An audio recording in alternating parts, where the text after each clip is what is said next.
mysteriously vanished in America's wilderness. Join us as we dive into the deep end of the unexplainable and try to piece together what happened. You are listening to Locations Unknown.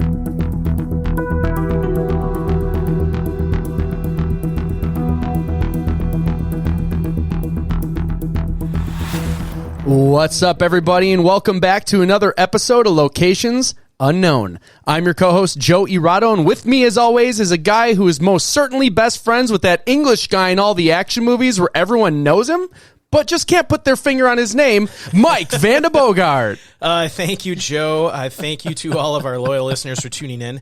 Thank you to our friend of the show, Jason Statham. Oh, he's your friend. I'm not cool enough. For recording that cold open for us. Just a couple quick announcements here. A couple Patreon supporters who'd like to give shout-outs to Kelly Morales, Luke Conde, Tish Millette, and Monica Medeiros. I think I got that right. I don't think you did. I probably did. But I don't know what it is either. All right, we're also going to give a quick episode suggestion shout-out to Samantha Porter. This individual is a close friend of the family of the gentleman who went missing in this case. So she had emailed us a week or two ago about this. So I think those might be the only people who would trump a Patreon supporter for episode suggestion. Yeah. Somebody close to the case.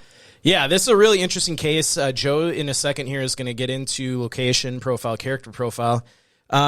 Because the location he went missing in is not a national park or a forest or even a wilderness area, we don't have the same kind of level of detail for... Well, it's an area in the wilderness. Yeah, oh, it's definitely remote.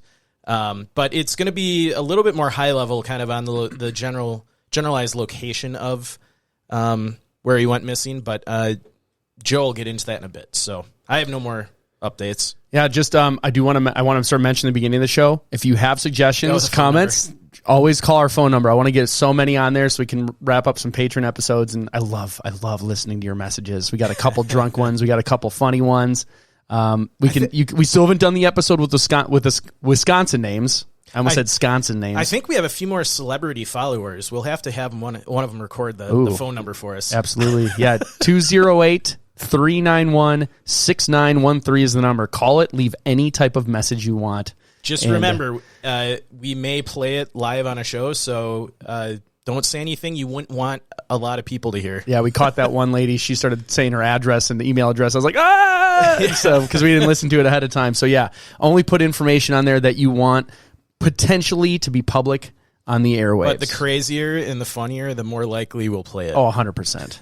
All right, everybody, let's gear up and get out to explore Locations Unknown.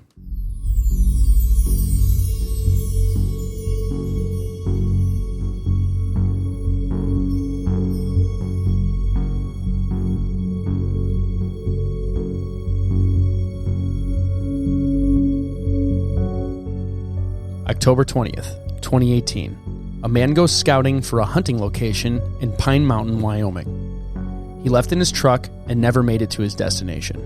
Join us this week as we investigate the mysterious disappearance of Terry Meador.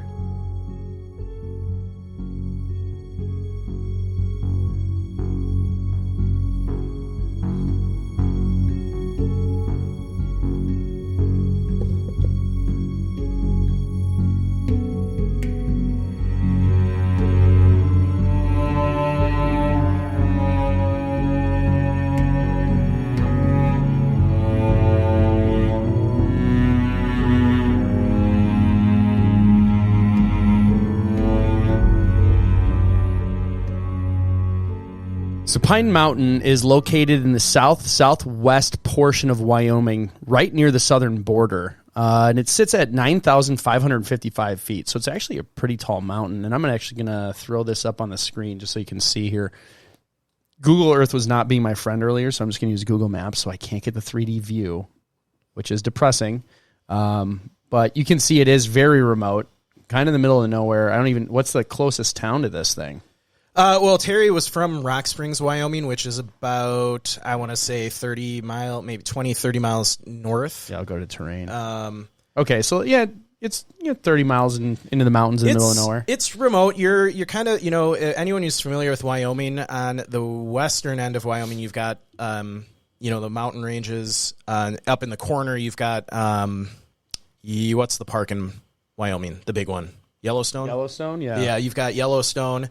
And in the eastern, in the eastern part of the state, eastern, southern, you've got kind of highlands. Here's Yellowstone up here. Yeah.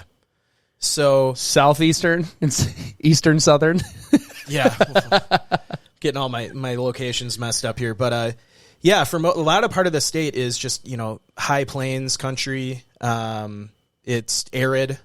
Yeah, so we're not going to go into too much of there's not trails or anything around here. It's not like a park, so we're going to do some interesting a lot of access facts. roads and just logging roads and things like that. You can kind of see as I zoom in here. It's in this Bureau area, of Land Management Road 4,413. Yeah, so that's BLM land. Yes, and really good hunting. This is a very popular area for hunters in Wyoming. So, all right, so we're going to do some interesting facts about Wyoming because we don't have a lot of information specifically about this spot. So, Wyoming, Mike, is the least populous state in the country, even though it's the 10th largest by area. According to census records, approximately 586,000 people live within its 97,818 square miles. To put that into perspective, the smallest state in the U.S. is Rhode Island and has an area of only 1,200 square miles and is home to 1.05 million people. So it's half the people in, I don't even know, you're the accountant. What percentage of square miles is that? You're almost 100,000 square. It's 1% of the space. It's twice the people. Yeah, it's small. I mean, even 586,000 is about the population of Milwaukee. Okay, and our metro area is about 1.5 million. Okay, so it's the city of Milwaukee spread out across one of the 10th largest state. Yeah. All right. So if you want to buy land, it's probably really inexpensive in Wyoming. The outlaw Harry Alonzo Longbaugh, a.k.a. the Sundance Kid, took his nickname from the town of Sundance, Wyoming, where he was jailed at the age of 15 for stealing a horse. It's like Grand Theft Auto, but a horse. I was going to do a dad joke, and I'm just not going to now. You could still do it. Well, no. Okay. Okay. The mythical creature known as the jackalope was born in the 1930s when, in Douglas, Wyoming, Douglas Herrick and his brother Ralph decided to add antlers to a dead jackrabbit they had taxidermied. They sold the creatures and their tall tale to anyone willing to buy. You can still get a jackalope hunting license in the city. Now, did he literally live in a town named after himself? I don't know. Douglas, pretty cool. Douglas Herrick from Douglas, Wyoming. There's so few people there. It's just like, it's my town, and I have this jackalope. It's just a coincidence, maybe. Yeah, so if you ever see like a rabbit head with like 2-prong antler sticking out of it, that's not a real animal. It's a jackalope. And they're all over the place in Wisconsin. Like northern Wisconsin bars all have a jackalope. That's funny. And they all talk about it like nobody knows that it's not real. Nearly half of the state, or 48%, is owned by the United States government. Its Wyoming-based holdings include National Forest, the National Grassland, and an Air Force base in the capital. Wyoming didn't raise the legal drinking age from 19 to 21 until 1988. It's the last state of the union to do so. Because if you live there, there's no people and you need to drink. Yep.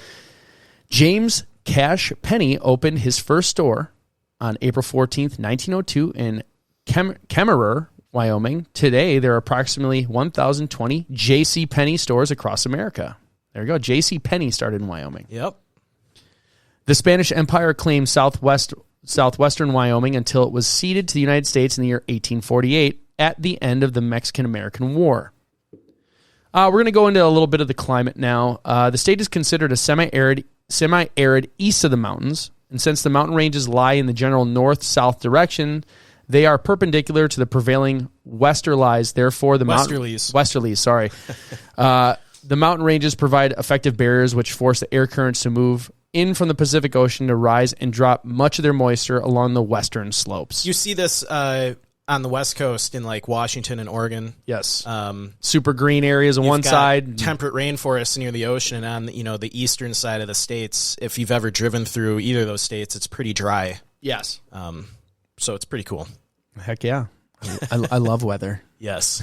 Snow accumulates to considerable depths in the high mountains, and many of the streams fed by the melting snow furnish ample quantities of water for irrigation for the thousands of acres of land. Because of its elevation, Wyoming has a relatively cool climate. Most of the state is above 6,000 feet level, with temperatures rarely exceeding 100 degrees. Actually, is the whole state above 6,000 feet? On average. There are, kind of interesting. There's a couple really deep holes that people dug. The Yellowstone area is actually one of the lowest points in the state. Okay. And, but I think it's in here.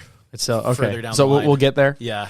The warmest parts of the state are the lower portions of Bighorn Basin, the lower elevations of central and northeast portions, and along the eastern border.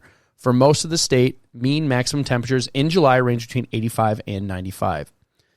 With increasing elevation, the average values drop rapidly. A few places in the mountains at about 9,000 feet level have an average maximum in July close to 70.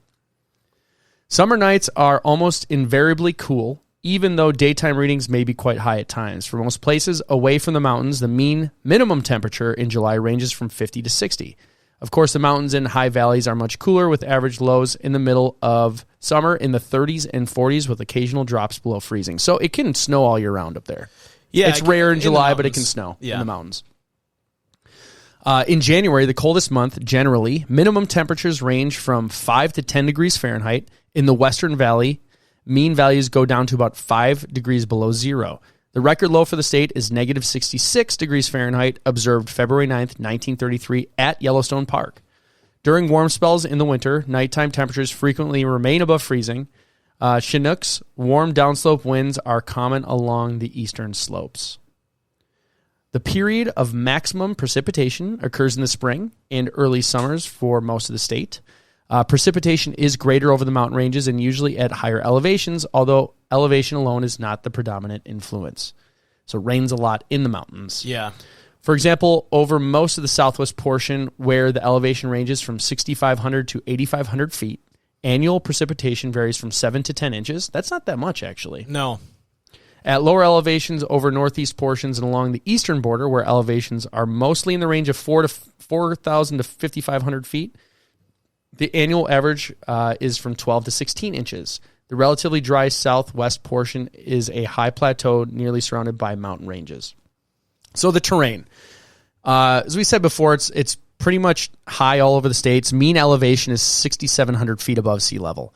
And even when the mountains are excluded, the average elevation over the southern part of the state is well over 6,000 feet, while much of the northern portion is some 2,500 feet lower. The lowest point, and this gets to your point, so it is way lower, is 3,125 feet in the northeast corner where Belle Fork River, I know that's wrong. Don't yell at me. Forche. Belle Forche River. It sounds French. Yeah, Belle Forche River. The state line into South Dakota. The highest point is Gannett Peak at 13,785 feet, which is part of the Wind River Range in west central portion. So they don't have any 14ers. They're close, but not enough. Nope. So some of the animals that you'll expect to see out there, mountain lions, although not commonly seen, mountain lions are widespread throughout Wyoming. They prefer rocky, bushy areas with steep slopes and cliffs and scattered openings in the trees. But in the past few years, they have been encountered in more marginal habitats, often close to human habitation. Black bears are there too. Black bears in Wyoming are found across the state, occupying a large range of habitats from those above timberline to river bottoms. You also have elk, foxes, coyote, prairie rattlesnakes, midget faded rattlesnakes, northern Pacific rattlesnakes. Are any of them poisonous? So the three are listed there are pretty poisonous. Those are the ones you don't want to come across. And for anyone listening, these animals are kind of just what Terry could have come across. There's a lot of other, mammals and stuff in the area, but no, there's no more. Those are the only animals in all of Wyoming. But up in Yellowstone, obviously, they have grizzlies. So they're do they? Do we know for a fact? Yes. Okay. There obviously are bison in Wyoming and moose, but those are found in different locations, not really where Terry was hunting. Okay. So. Yeah, bison typically aren't in the mountains. No. They're like giant minivans. Let's see here. This goes over terrain again. Yep. In the area where Terry is missing is very rugged. I showed you on the map if you were watching the screen. We got some... I found a website that had some really good pictures of Pine Mountain. Yeah, I'll pull this up real quick. So I'll throw it up there, and we'll verbally describe as much as possible. Let me go live here. Oh, there's a nice dog. What type of dog is that? At first, I thought it was the Doge cryptocurrency dog, but it's not. No. So it. Oh yeah, look at that. It's just flat land, and you see a mountain in the distance. Yeah. So this does also kind of give us an idea of what the terrain, around where Terry went missing might have looked like. Like desert-ish. It's the arid. It's arid, dry. Yeah. Around the mountains, it gets very rugged. Yeah, it's not totally desolate, but if anyone's driven through any of these states where it's just low-lying grass and it looks like sand everywhere, that's what it's looking like. Yeah, it's it reminds me a lot of we've driven through Wyoming. Yeah. At least I have. To get to Glacier? Yeah. Yep. It's a very boring drive. And at night, did you ever drive at night? Were we together when we drove at night? Yes. Yeah. And we we had to drive 35 miles on the freeway because there were like hundreds of deer just in the roads all the time. Like we couldn't drive freeway speeds or we would just hit deer over and over again. And there was just no off roads. No. I remember being worried about gas at one point because we're like, okay, we're just on a road forever. But it looks really cool. It looks like a fun spot to hike. I bet at night it's beautiful. And there's nothing around, so there's probably zero light pollution. Yeah. It's probably gorgeous on a clear night. The thing with Pine Mountain is the north side of the mountain is very heavily wooded, and the south side is pretty barren and desolate. So if you do it right, you can kind of go through not desert-ish. Well, yeah, and Terry would have been... We're good. Just keep going. Okay. Terry would have been on the north side of the mountain. Okay. Because that's obviously where the wooded side is. Yeah, that's where, if you're hunting, you're not going to find too many animals in this. Yeah, so pretty cool. Right. Yes. We'll post a link to that website in the show notes so people can check it out and see the pictures. All right. Let me get back into here. Okay, so exposure. If he's on that side, as we said, there's more trees, so it's not too exposed to the elements. You're not going to get too hot, probably, so wouldn't have to worry about that. It was... I lost connection to this website. It decided to make a noise. I have to learn how to turn those noises off. Some of the things you can have, though, are hailstorms, the most destructive type of storm for the state. And every year, damage to crops and property from hail amount to many thousands of dollars. Occasionally, a hailstorm will pass over a city and cause severe damage. Most of the hailstorms pass over the open rangeland and damage is slight. Although in small areas of crop-producing land, some farmers occasionally lose an entire crop by hail. That's crazy. So hail must be big hail. Yeah, hail is not a weather phenomenon that we typically talk about in these cases. But when I was looking up weather and things in Wyoming, hail kept coming up as one of the biggest hazards. So it's frequent enough that it's worth mentioning, and we have not seen that before. I think it has to probably do with, and obviously not a meteorologist, but Wyoming has a lot of wind. You look like a meteorologist. It's very windy. So that probably has something to do with you're not allowed to make those claims. Yeah. If you're not a meteor. Okay, so my only understanding of where hail comes from is from a Magic School Bus episode when I was a child. Oh yeah. And this is how I think it works. And when you're talking, I'll look it up. Okay. But it's rain that gets caught in updraft, so it goes down and then comes back up and it freezes, then it refreezes, and it goes in this cycle until it gets too heavy and then finally falls. I think that sounds right. So, if the updraft is strong enough, it keeps refreezing until it get bigger. But if it's not, it'll drop when it's smaller. Yeah. I think that's how it works. I'm pretty sure you're on. And if I am onto something, we need to bring Magic School Bus back. Yeah, you remembered something. I know. That in Reading Rainbow. Yes. Remember that show? I love that show. All right. So, outside of that, blizzards in winter at high elevations, that's always a thing in the mountains. And especially in Wyoming, this has to do with it's a very, a lot of wind in that state. Yes. So I read a lot. Blizzards are a big issue when you're in elevation. Yeah, you'll get whiteout conditions, and then you always have the hazard of falling. Yeah, especially if you're in a blizzard and trying to move around and can't see. Yeah. So difficulty in general. The detective on this case said that the area is not for people who don't know what they're doing or know the area, and cell phone coverage is very spotty.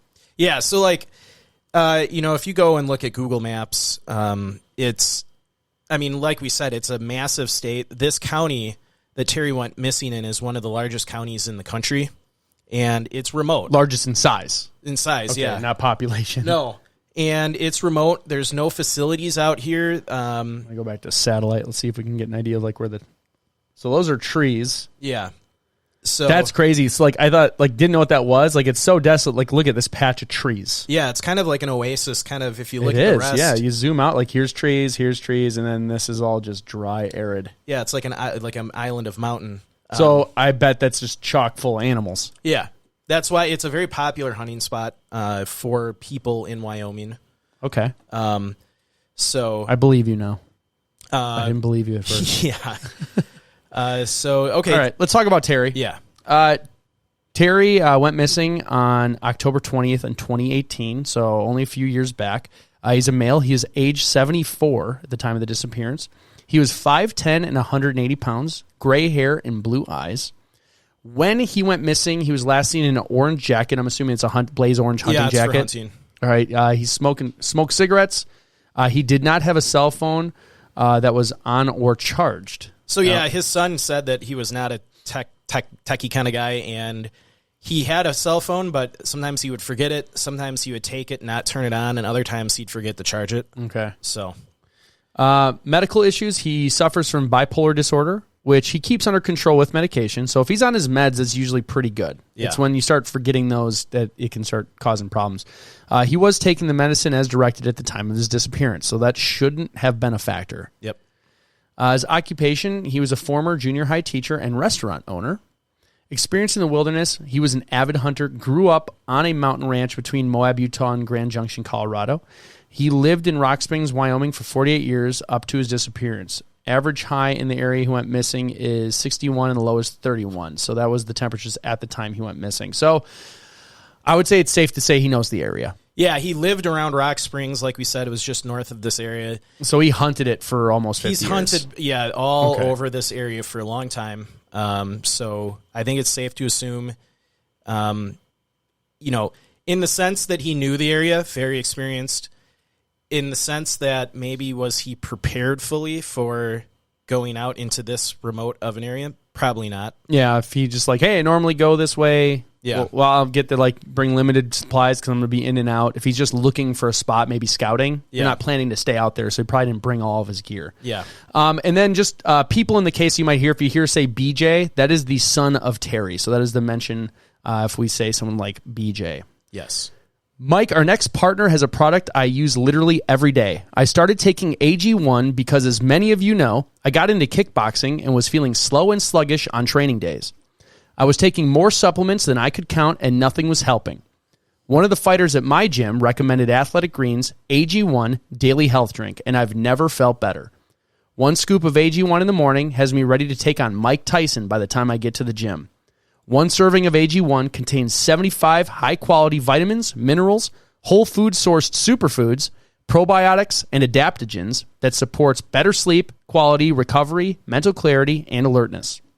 All things very important to the world of combat fighting. Best of all, it costs less than $3 a day, which from my own experience is cheaper than getting all the different supplements yourself. For less than a cup of Starbucks, you can make an investment in your own health that I can personally vouch for. Right now, it's time to reclaim your health and arm your immune system with convenient daily nutrition. It's just one scoop and a cup of water every day. That's it. No need for a million different pills and supplements to look out for your health. To make it easy, Athletic Greens is going to give you a free 1-year supply of immune-supporting vitamin D and 5 free travel packs with your first purchase. All you have to do is visit athleticgreens.com/emerging. Again, that's athleticgreens.com/EMERGING to take ownership over your health and pick up the ultimate daily nutritional insurance. All right, so jumping right into the timeline, like Joe mentioned earlier in this episode, the case starts off on October 20th, 2018, which is Saturday. This would be the last time that Terry's son, BJ, had spoken with him. And like we said, Terry was in Rock Springs, Wyoming, and he was heading out to look for a place to hunt. And while we don't have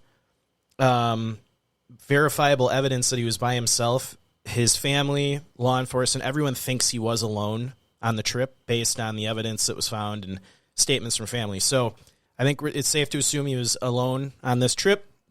According to his son, his dad was heading out to spot for the upcoming deer hunt he was going on, and he was taking some family members with him. So he wasn't just looking for a spot for himself to hunt, but for some of his family that were coming with. Okay. And like I said earlier, Pine Mountain is known as a very good hunting spot.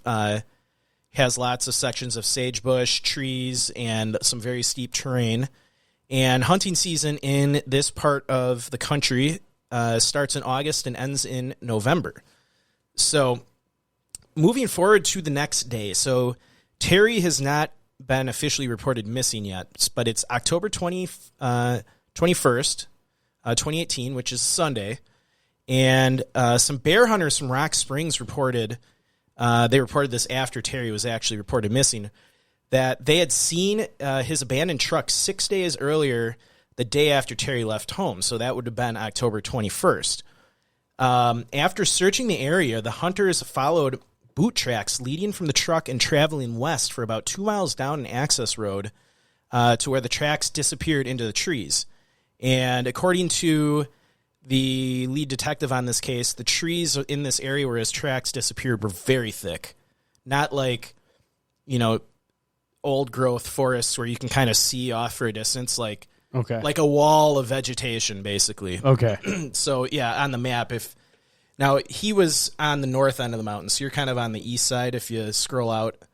And you see where that white dot is. He was up right around here? He was up there somewhere. We have some pictures. Yeah, I can see some roads right here. Yeah, we have some pictures from law enforcement there where they kind of show where the truck was located. Let's see if you can. We'll get to those pictures in a minute. So this one picture is not very descriptive. It's, I don't know. I mean, you've got Red Creek, so you can kind of. All right, Highway 430. Okay, you can keep going. I'll try and see if I can. Navigate this. Like we said, it was very thick vegetation. So the bear hunters at the time didn't report this to the police because I've seen this when I've been up north in Wisconsin hunting. During hunting season, there's trucks kind of parked out in the middle of nowhere all over the place. And it's not uncommon, not that his truck was parked, but it's not uncommon to see trucks out in the woods. And it's also not really in Wyoming, based on what the detective said and what locals have said, that if you drive around in Wyoming long enough in the backcountry, you're going to get stuck. It's just a foregone conclusion. Okay. Just because the roads are so rugged and due to weather, it happens. So it's not even unusual out here in Wyoming to find a truck stuck in a ridge like that. So, so I lost my spot here. So Terry, so the footprints, like I said, were heading west for about 2 miles down an access road. And that would have had Terry heading in the direction of Highway 191 south, which would have been about a 20-mile walk from his location. So in theories of what happened, I'll get into, we'll kind of start factoring this kind of, some of this information in. But that's an important note to make, that the direction that he was walking, if he knew he was walking west and knew Highway 191 was in that direction, that's a hell of a hike to do, especially in the dark.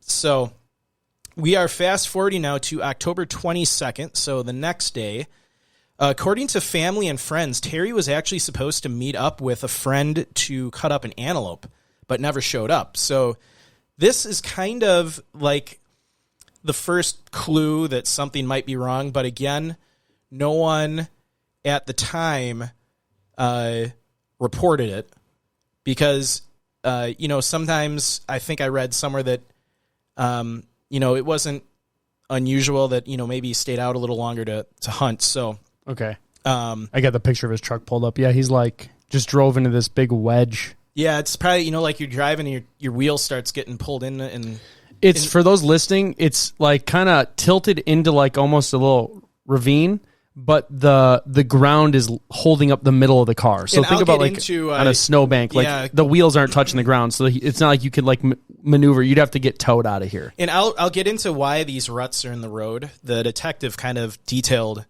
why this happens. Can I guess? What do you? Is it for water? Yes. For erosion purposes? No, it happens naturally. Oh, they didn't dig them out. No. Okay. Okay, so like I said, he missed his appointment with his friend on the 22nd to cut up some antelope. So now this is a very strange coincidence what happened on the 23rd. So October 23rd, 2018, like we said, Terry went out spotting on the 20th. His truck was found by some bear hunters on the 21st, stuck, like the picture Joe is showing. He missed his meeting with his buddy to cut up antelope on the 22nd.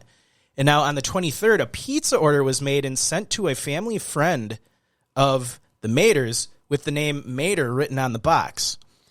And the family that received the pizza stated that they had not ordered pizza. So the detective on this case had to waste time tracking this down. But law enforcement ultimately determined this was a prank by a school-age girl who knew the family was close with Terry and simply used his name randomly.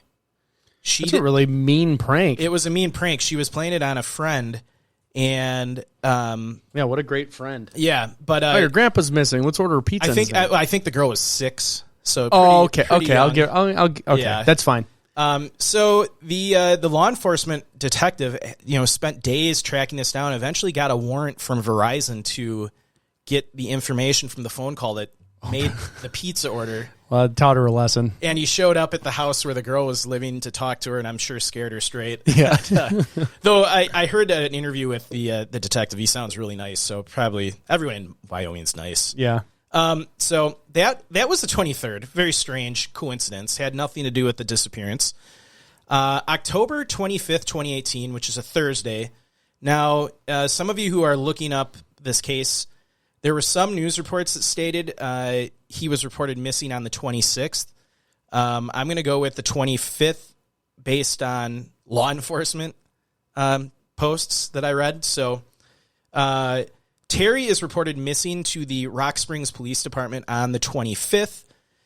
Now, this is another strange coincidence. There was a reported call or text to Terry's phone on the 25th, but law enforcement was never able to determine if it was in fact a call or a text because the signal wasn't strong enough. So inconclusive. They don't know who was trying to call him.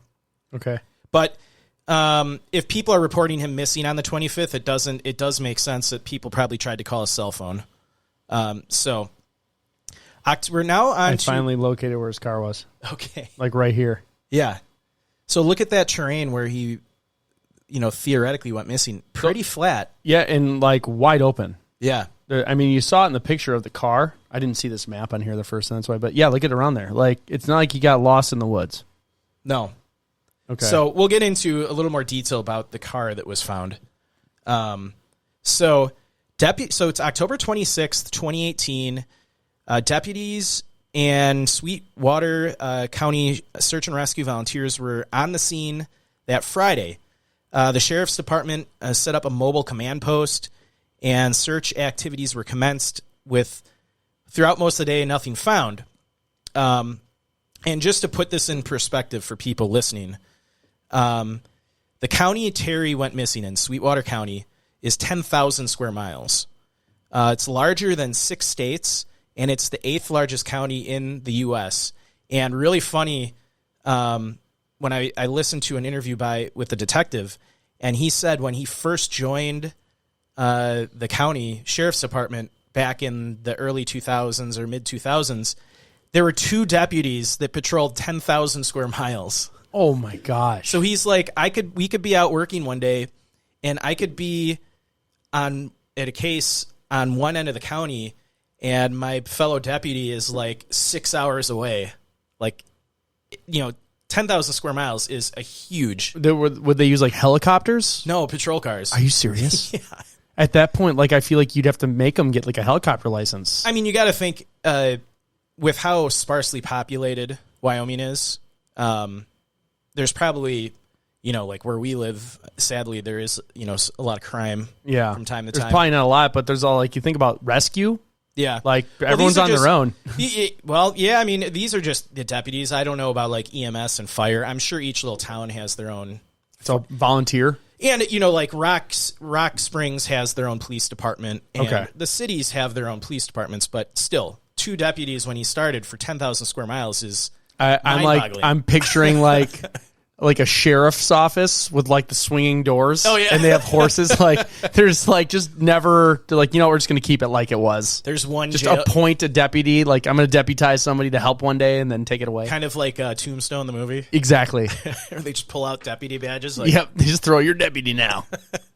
That would make me move there actually. So I'm not even disparaging it. Like I every now and then long to live life like that, just like cut off from everything. But with modern medicine. Yes, exactly. Yeah. With penicillin. I want to live there with penicillin. Yeah, back in the Wild West days, if you like got a bad cut and you're playing the infection lottery, like will you survive or not? The bear market's not really affecting these people. No. So searching on the 26th went well after midnight, and finally a friend of Terry, Bobby Hammer, located Terry's abandoned truck, which we said the bear hunters had found days earlier. So Sweetwater County deputies were informed by family members that a friend had located Meador's unoccupied pickup, a blue 2013 Chevrolet, north of Pine Mountain. And from the picture, you can barely tell that it's blue. There's so much dirt on it. That's how... Yeah, it hasn't been washed. And look at the license plate. You can't even see it. It's zip-tied onto the grill. Yeah, so the detective on this case mentioned that these ruts happen on the roads from when it gets really wet and soggy. My guess is he was driving and his truck, this has happened to us up north in Wisconsin, when you get on a real wet road, it'll start sliding sideways. And no matter, even if you got four-wheel drive on, it'll start kind of sucking you towards that rut. And yeah, you can even see these tire tracks. Yep. He got stuck back there and tried driving out of it. Yeah, so that's what happened, and we've gotten stuck up in the North Woods, not in a rut that big. We got out, but we were hunting a couple years ago, and we tried to drive through this giant puddle, and we got into the middle of it, and my dad's buddy has a big Ford F-350, and it was like it stopped, and we were like way out in the woods, and we're like, we might be spending the night here. But I'm surprised they don't have winches on all their trucks. Like, it's not like there's like something a tree could hook on to pull himself out, but like another truck if someone came along. Exactly. Yeah, and we actually talked about that for up north in future years, get a winch for the truck, because up there's trees you could pull out of. Yeah, you wrap it around there and pull yourself out. But so the truck was found high-centered in a large rut with Terry's rifle, binoculars, hunting license, and a small cooler containing a couple bottles of water and a can of soda. That is a memory I won't forget now. High-centered. That's what it's called when it's stuck like that. High-centered, yeah. Okay, I'm going to remember that one. Core memory formed. Official search and rescue term for a truck that's stuck in a rut. Can't wait. I can't wait to see a car like that. Like, oh, it's high-centered on the snowbank, because it happens in Milwaukee, and people are like, excuse me? People will think you're so smart. I know. Like, wow, what did you just say? It's high-centered. Yeah. So, like I said, there was water and a can of soda in that cooler, along with some other snacks, according to a report from the Sweetwater County Sheriff. According to his son, he probably also had a handgun with him, which was never found or recovered during the search. So he brought it with him. Yeah, so he had it with him. So, like I said, the detective who was in charge of this case said that it can start to snow in the Pine Mountain area in October, and this causes the ground to be really soft and slippery. And like I said, that's how you get those ruts, and that's probably how his truck got stuck. The driver's window was rolled down, which they theorized was to allow Terry to presumably climb out of the vehicle given the steep angle of the truck. So, he climbed out the driver's side? Yeah. Because he could get right to the ground there? Yeah. Dried mud inside the vehicle and shovel toss in the back of the truck indicated that Terry had attempted and failed to dig his truck out from the rut. So, also, according to the detective on the case, there was no indication that Terry suffered any injuries when the truck got stuck. He noted that there was no physical damage to the interior of the truck or any signs of blood anywhere. So, they're pretty confident that he didn't injure himself when this happened. And I'm sure he was probably driving slow. And it was one of those, like, it just started slowly getting sucked into the rut, and then... Well, what's weird is... It's a truck. It should be rear-wheel drive, right? But it looks like the front tires are spinning. Well, he probably was running four-wheel drive. Yeah, but the back tire isn't coated.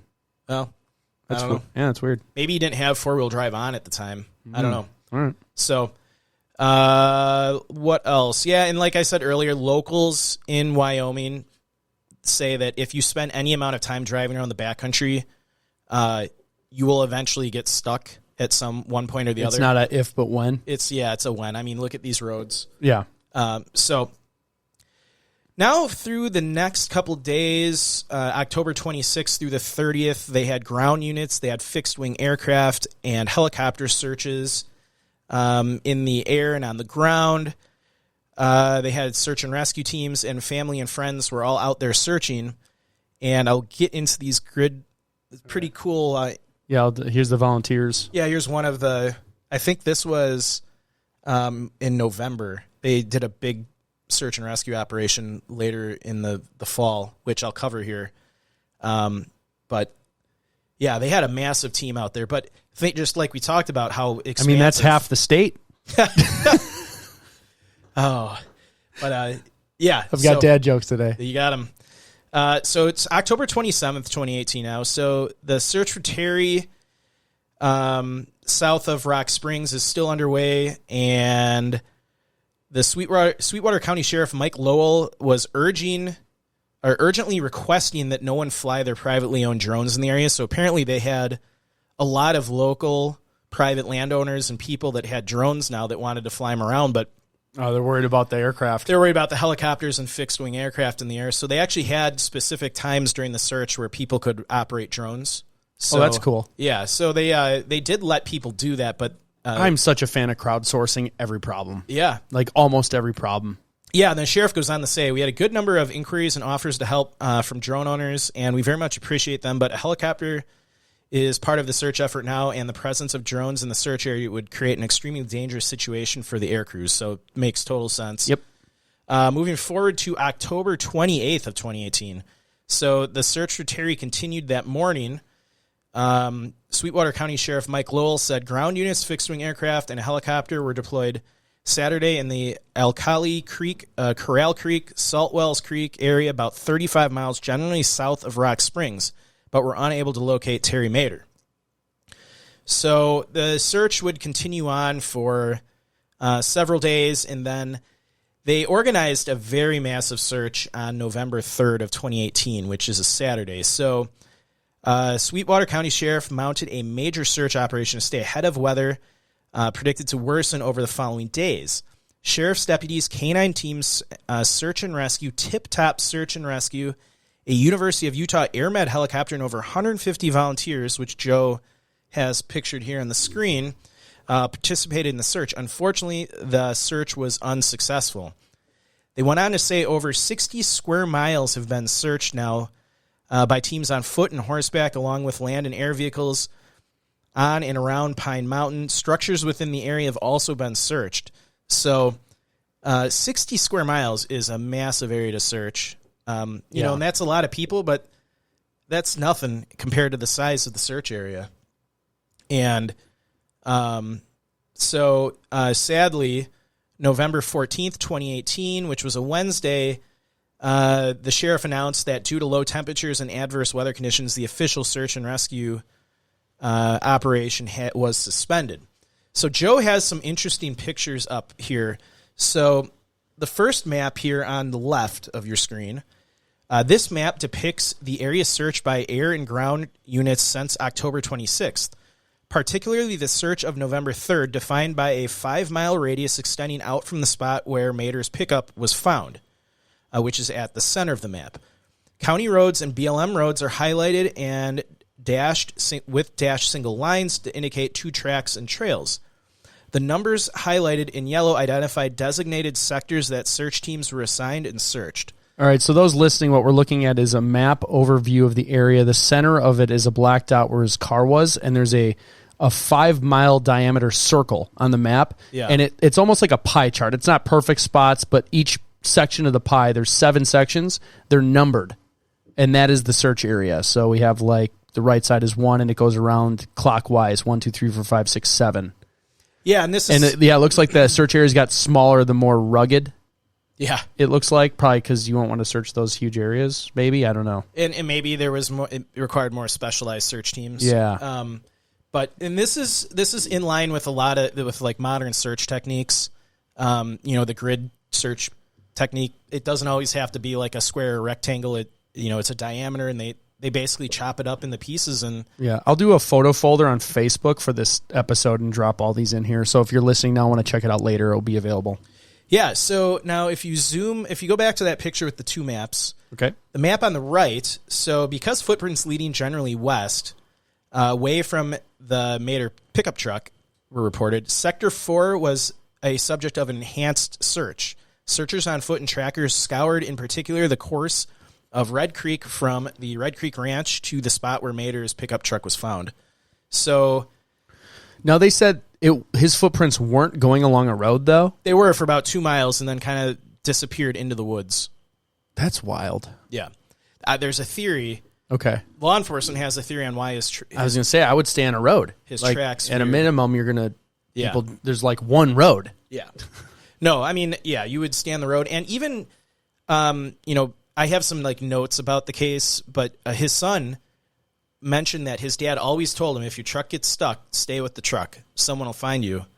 And this one time, Terry didn't take his own advice. It's same like in the woods. If you get lost and you realize, like, I'm lost, you stay in one spot. Well, and not disparagingly, but like with the whole technology, he seems like kind of like a typical stubborn old guy, like how I'm going to be. Like, Yeah. I'm stuck in my ways. So, like, if that's his philosophy, he's not going to break his own philosophy No. unless he's forced to for whatever reason. Yeah. So, in theories, I'll go into. Okay, I'll hold off. Yeah, I'll until go the- I'll hold off until the into end. the law enforcement has a pretty good theory of what happened to him.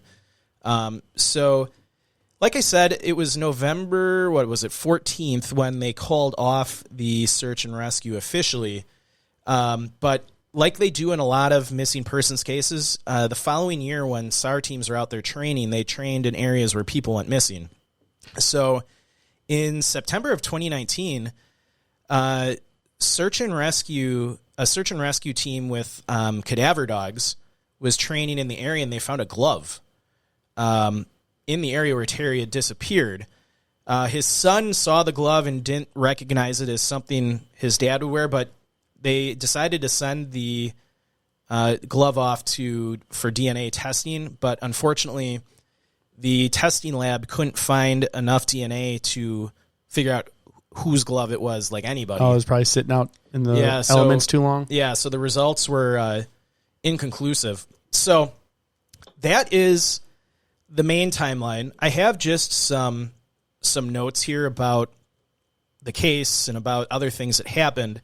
So we had another weird coincidence of the phone. So at some point during the disappearance, Terry's phone dialed the Sands Inn Hotel, and his phone number his phone number called the Sands Inn Hotel after we went missing. Mm-hmm. Okay, so he did have a cell phone on him, he did have a cell phone on him, but they think it might have been like low on battery or something. and they don't know when he had his cell phone on him. Okay, they couldn't determine. so they're probably just speculating all of it based on how he normally goes throughout the day. So the call lasted for under a minute. It was a call to the Sands Inn Hotel.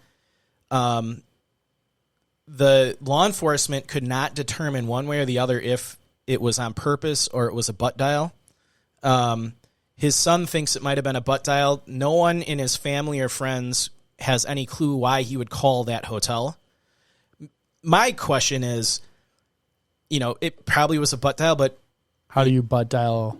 I mean, that we don't know specific what kind number? of phone he had. He might have had a flip phone, Like or a jitterbug? old brick phone, or, why was that hotel number in his phone? Maybe he had friends and family. I would say it's a small town. Maybe like you just knew someone who worked there. Yeah, but his son went on to say that his dad would have no reason for calling anyone at the hotel. So okay. It probably was just a butt dial. Maybe he had it in his phone from prior trips that people came into Wyoming to visit. So. And like we said, his son said his dad was not a techie kind of guy. He would never really use his cell phone. Like, he had it with him, but he would keep it turned off, or he would forget to charge it, and it would usually go straight to voicemail. He also said, so we know he was bipolar, and he actually had an incident back in 2005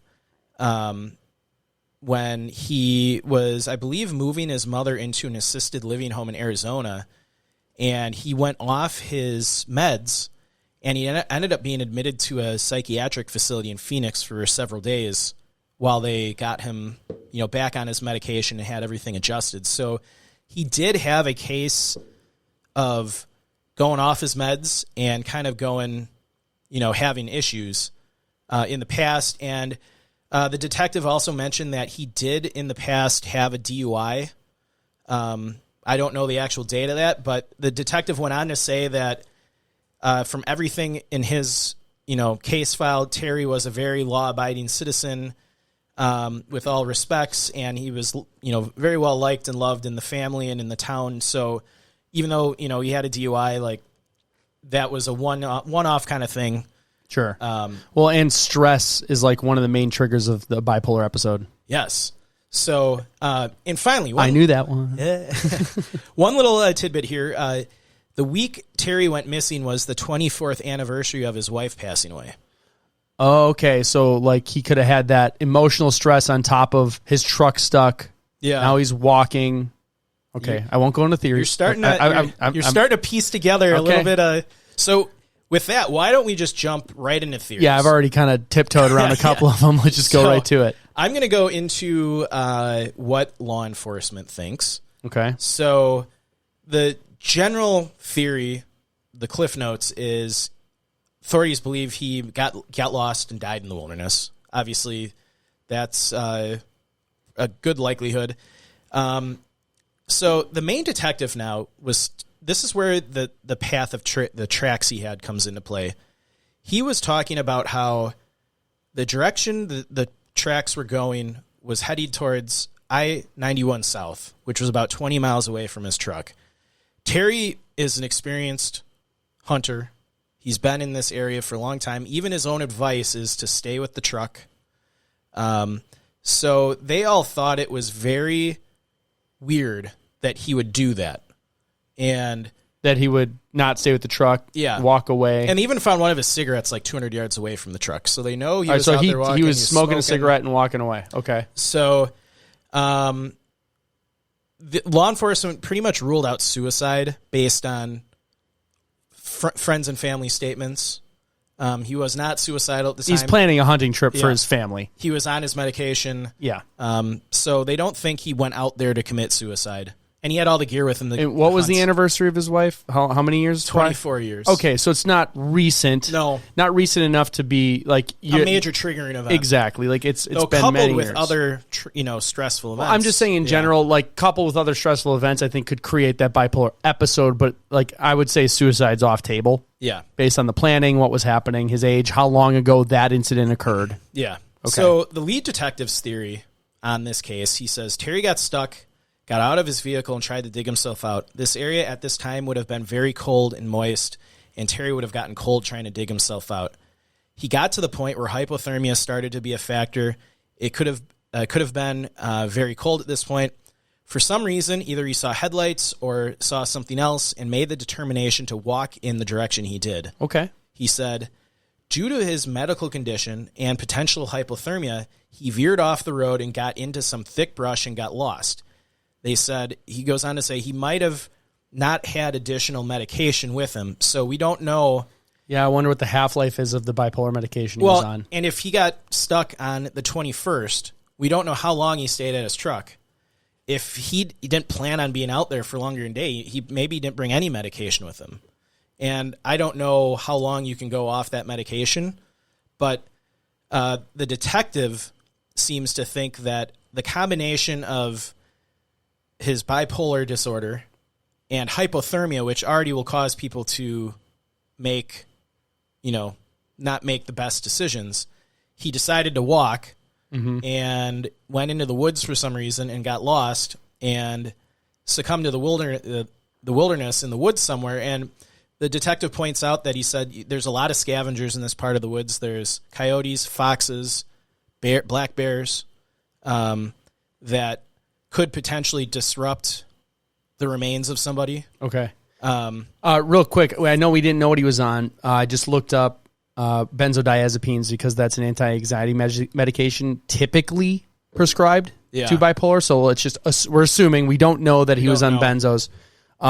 They work as quick as 30 to 60 minutes, but it says they can wear off after a few hours. So if he did not bring enough for multiple days, plus the stress, plus the cold, he could have potentially slowly went into some sort of episode. Yeah. So that is the leading theory for law enforcement. His son had another theory that maybe he tried to walk back to Rock Springs and made it to the highway where someone picked him up.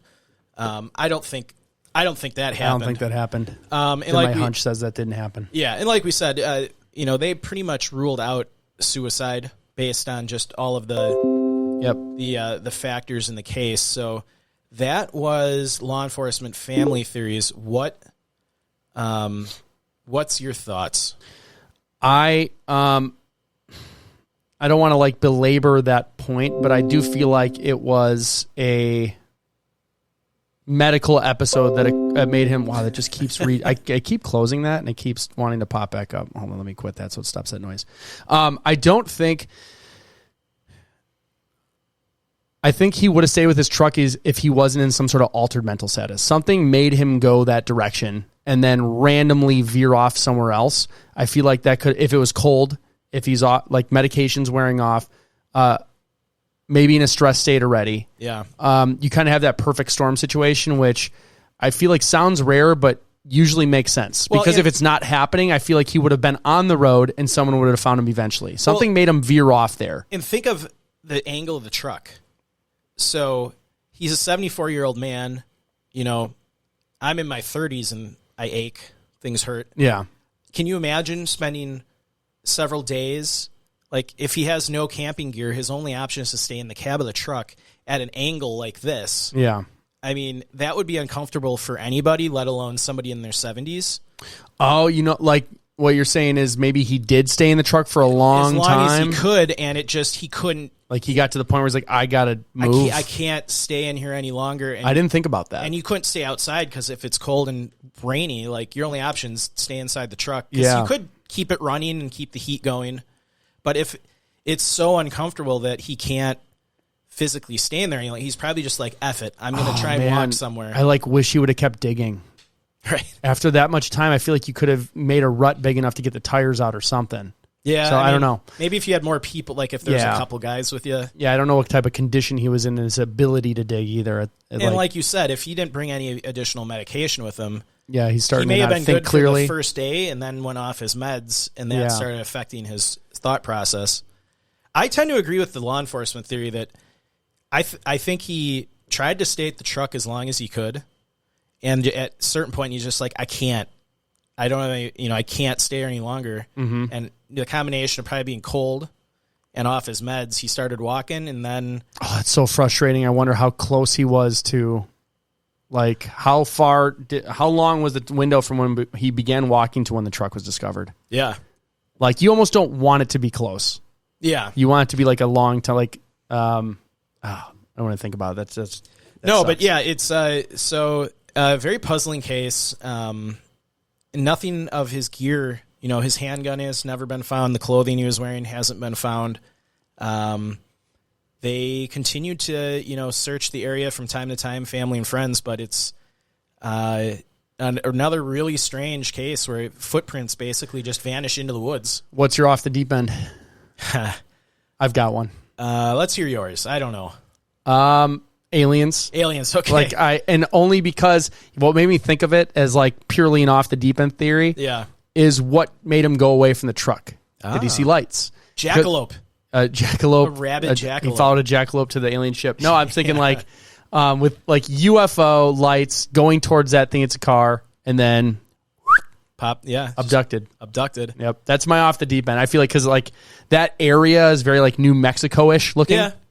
Roswell style, very low population. So that's my off the deep end. Off the deep end aliens. Yeah. Yep.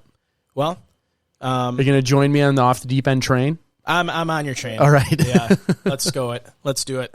All right. Punch my ticket. All right. Well, thank you all for tuning in to our show. We appreciate you all for listening and sharing Locations Unknown with your friends and family. Be sure to like and follow us on Facebook, Instagram, and Twitter. We also have the YouTube channel that you can subscribe to as well for video content where you can see what we're talking about. If you would like to support the show monetarily, visit our Facebook store, buy some cool swag and other things. Otherwise, you can donate to our Patreon account where you'll get exclusive content as well as subscribe. What do they call the YouTube? I ask you this every week. YouTube memberships. YouTube membership. So it's different than subscribing. It's an actual paid membership where you'll have access to the same shows that the extra Patreon accounts get access to. And remember, when enjoying the beauty of nature, whether backpacking, camping, or simply taking a walk, always remember to leave no trace. Thanks, and we will see you all next time.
Mike, secret Easter egg, comment jackalope randomly on our Facebook page to get a sticker sent to you in the mail. Jackalope. Rolling in a send out. Like you interest stop me. The first two people that count. We're getting low on stickers. Okay. I got to order stickers and hats. All right, so comment jackalope on the Facebook page to get a sticker. First two people to comment jackalope. Bye, everybody.